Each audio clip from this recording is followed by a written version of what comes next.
ঢাকার ব্যস্ত রাস্তায় প্রতিদিন ভেসে আসে এক মায়াময় সুর। সেই সুরের কারিগর মোহাম্মদ সালাউদ্দিন দীর্ঘ ৪০ বছর ধরে একতারের বেহালা বাজিয়ে ছড়িয়ে দিচ্ছেন বাঙালির নিজস্ব সঙ্গীত ঐতিহ্য। মিরপুর ১-এর বাসিন্দা সালাউদ্দিনের জীবনের সুর বাঁধা পড়েছে এই বেহালার তারে। মাত্র ১০ বছর বয়স থেকেই বাদ্যযন্ত্র বাজানোর হাতেখড়ি হয় তার বাবা মনু মিয়ার কাছে। পারিবারিক ঐতিহ্য ধরে রেখেছেন তিনি, কিন্তু বয়সের ভারে আজ ক্লান্ত। সালাউদ্দিনের তৈরি বেহালার কাঠামো বাঁশের, এক প্রান্তে মাটির পাত্র যার উপরে পাতলা চামড়ার আবরণ। এই ঐতিহ্যবাহী যন্ত্রটি ৩০০ টাকা থেকে ৫০০ টাকায় বিক্রি করেন তিনি। কিন্তু এত কষ্টের পরেও জীবন চলছে দারিদ্র্যের সঙ্গে লড়াই করে। জীবনের সবটাই যেন এক সুরের সঙ্গে বাঁধা, অথচ এই সুরযোদ্ধা আজ বেঁচে থাকার লড়াই করছেন এক কঠিন বাস্তবতায়। সালাউদ্দিনের স্ত্রী অসুস্থ, একমাত্র মেয়ের বিয়ের পর চলে গেছে নিজের সংসারে। এখন তিনি একাই লড়ছেন টিকে থাকার লড়াইয়ে। একটা মানুষ এত বছর সুরের সাধনা করলো, মানুষের সামনে বাংলা বেহালা বাজালো, অথচ আজ তাকে কেউ দেখে না। সরকার থেকেও কোনো সাহায্য পান না তিনি চান শুধু একটু শান্তিতে বাঁচতে। বাংলাদেশের বিভিন্ন টিভি অনুষ্ঠানে অংশ নিয়েছেন, ইত্যাদিতেও বাজিয়েছেন বেহালা। কিন্তু আজও তার জীবনের কষ্ট কমেনি। ভাগ্যের নির্মম পরিহাস তাকে বেহালা বিক্রি করেই চলতে হচ্ছে। বাঙালির সংস্কৃতির এক নিদর্শন এই বেহালা, কিন্তু এই সংস্কৃতির সাধক সালাউদ্দিন বেঁচে থাকার জন্য আজও রাস্তায় রাস্তায় ঘুরে বেড়ান। এক সময় হয়তো এই সুর থেমে যাবে, তখন আর কেউ হয়তো বাজাবে না। একজন মানুষ ছিলেন যিনি সারা জীবন একতারের বেহালার সুরকে বাংলাকে বেঁধে রেখেছিলেন। ব্রিটিশ আমলে তার দাদা বাচ্চু মিয়া আসাম থেকে ঢাকায় আসেন, যিনিও ছিলেন এমন মাটির বেহালার বাদক। তারপর সালাউদ্দিনের বাবা মনু মিয়ার হাত ধরে এই বেহালা বাজানো শেখেন সালাউদ্দিন। ৪ ভাই ও ১ বোনের মধ্যে সালাউদ্দিন ও তার আরেক ভাই বেহালার পেশায় আসেন। বেহালা বানানোও শেখেন বাবা মনু মিয়ার হাত থেকে।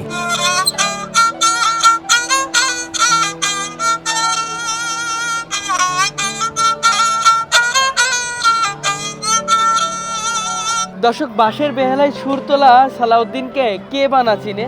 যেখানেই মেলা হয় সেখানেই কিন্তু ছুটে চলে যায় এই মানুষটি। এমনকি রাজধানীর বিভিন্ন জায়গায় তাকে দেখা মিলে।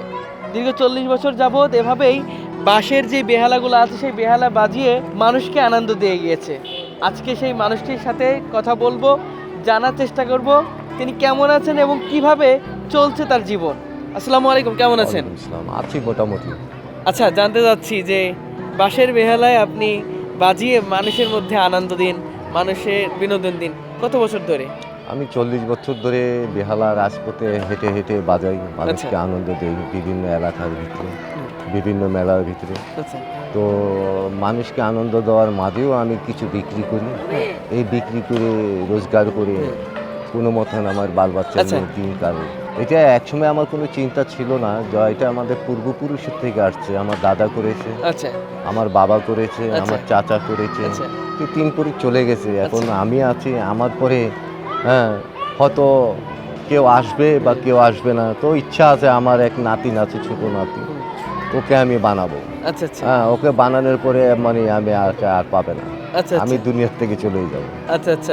সে যাতে মানুষের মন রক্ষা করতে পারে, বাজাতে পারে, সেটাই আমার একটা। আমরা কি চাইলে চেষ্টা করতে পারবো? বাজাতে পারবে, কিন্তু গানের সুরটা উঠাতে পারবে না। এটা প্র্যাকটিস করতে হবে অনেক সময়। প্র্যাকটিস আপনার কতদিন লেগেছে? যে আমার তো লেগেছে মনে করি নিচের পক্ষে আপনার ৫-৭ বছর লেগেছে এটা শিখতে। তারপরে এই শিখতে শিখতে বাজাতে বাজাইতে ৪০টা বছর জীবন পার করেছি। এখন যে কোনো গানের সুর আমি এই বেহালায় আমি উঠাতে পারি। আপনার উস্তাদ আপনার বাবা? আমার উস্তাদ আমার বাবা মনু মিয়া, উনি মারা গেছে। দর্শক, মনু মিয়াকে কিন্তু অনেকে চিনে, হয়তো আপনারা অনেকে ওনার নাম শুনেছেন, অনেকে শোনেননি। তবে মনু মিয়া অনেক ছবিতেও কিন্তু অভিনয় করেছে, এমনটা কিন্তু আমরা জানি। এখন আসলে রাস্তায় রাস্তায় ফেরি করে বিক্রি করে এবং মেলাতেও বিক্রি করা হয়। হ্যাঁ, বিভিন্ন মেলায় বিক্রি করা হয়, বিভিন্ন এলাকার ভিতরে বিক্রি করা হয়। এইভাবে রোজগার আমার চলছে। হ্যাঁ, এই রোজগার করে আমি আসি। একটা 200 টাকা 500 টাকা, আচ্ছা। ছোটগুলো 200, বড়গুলো 500। কিনে মানুষ কিনে? হ্যাঁ, সবাই কিনে, সবাই কিনে, সবাই আমায় ভালোবাসে। আচ্ছা, আপনি কি গান গাইতে পারেন? হ্যাঁ, আমি গানও গেতে পারি। সেটা গান গেতে গেলে তো সেটা স্টেজে কন্ট্যাক্ট করে নিয়ে যায়, কন্ট্যাক্ট করে নিয়ে বিভিন্ন বাংলা কাওয়ালি, আচ্ছা আচ্ছা আধুনিক গান, সব ধরনের গানই আমি কণ্ঠসুরে গাইতে পারি। আচ্ছা আচ্ছা এটা হলো ব্রিটিশ আমলের থেকে, তখন আমার দাদা করেছিল, আচ্ছা তারপরে আমার বাবা করেছিল। আমার বাবা নীলাকাশের নিচে ছবিতেও হেসে খেলে জীবনটা যদি চলে যায় রাজ্জাকের সাথে, এই গানের ভিতরে উনি অভিনয় করেছিলেন হোটেল ইন্টারকন্টে। তো উনি সূর্যদুগল বাড়ির সুরজ মিয়া ছবি, উনি কয়েকটা ছবি করেছেন। বাট উনি আমেরিকাও গিয়েছিলেন। আমেরিকায় যাওয়ার পরে ওনাকে 2-3 বার আমেরিকায় নিয়ে গেছে প্রোগ্রাম করার জন্য। তো যে নিয়ে গেছে সে তো কোটি কোটি টাকার মালিক হয়ে গেছে। এবং ওনাকে যেমন গরিব ছিল সেরকমই ছিলেন। আচ্ছা উনি আর বড় লোক হতে পারেননি, কিন্তু ওনাকে দিয়ে ইনকাম করে সেই লোক কোটিপতি হয়ে গেছে। আচ্ছা এইভাবেই মানে আপনি চলে গেছে। কোথাও কোনো শো করেছেন কিনা বা টিভি চ্যানেলে কোনো? হ্যাঁ, টেলিভিশনে আমি ইত্যাদি করেছি, ম্যাগাজিন, সুরের ছোঁয়া, শুভেচ্ছা, হ্যাঁ, এগুলো অনুষ্ঠান আমি করেছি। সেখান থেকে করার পরে কোনো ভাগ্যের পরিবর্তন ঘটেছে কিনা? ওখান থেকে ভাগ্যে পরিণত মানে এটাই হলো, পৃথিবীতে মানুষ আমাকে চিনছে, জানছে, হ্যাঁ, বা ওখান থেকে তারা যেটা প্রাপ্য সেটা আমাকে দিয়েছে, হ্যাঁ, আমি নিয়েছি। কিন্তু গাড়ি বাড়ি হয়নি। হ্যাঁ, গাড়ি বাড়ি হয়নি। তো আচ্ছা। এটাই আমার অনুরোধ যে এই দেশে যেই সরকারি আসুক যাতে আমার প্রতি একটু দৃষ্টি রাখেন, আচ্ছা দৃষ্টি রাখেন। আমার থাকার মতন এক মুঠ মাটিও নেই। আচ্ছা আমার সততা জীবন নিয়ে আমি বেহালা বাজিয়ে যে রাজপথে, আমি কারো ক্ষতি করি না। আচ্ছা আপন মনে আমি বেহালা বাজিয়ে রাজপথে ছুটে যাই। আচ্ছা আচ্ছা হ্যাঁ, এইটুকু অনুরোধ যে সরকার আমার প্রতি নজর রাখে। আচ্ছা আচ্ছা এটাই হলো তাদের পরিবারের সদস্য আছে কোনো মতনই, আর কেমন থাকতে পারে একটা গরিব লোকের। আচ্ছা আমার মেয়ে আছে, আমার 2টো নাতিন আছে, আমার ওয়াইফ আছে অসুস্থ, আচ্ছা আমি আছি, আমার শরীরটাও বেশি ভালো না।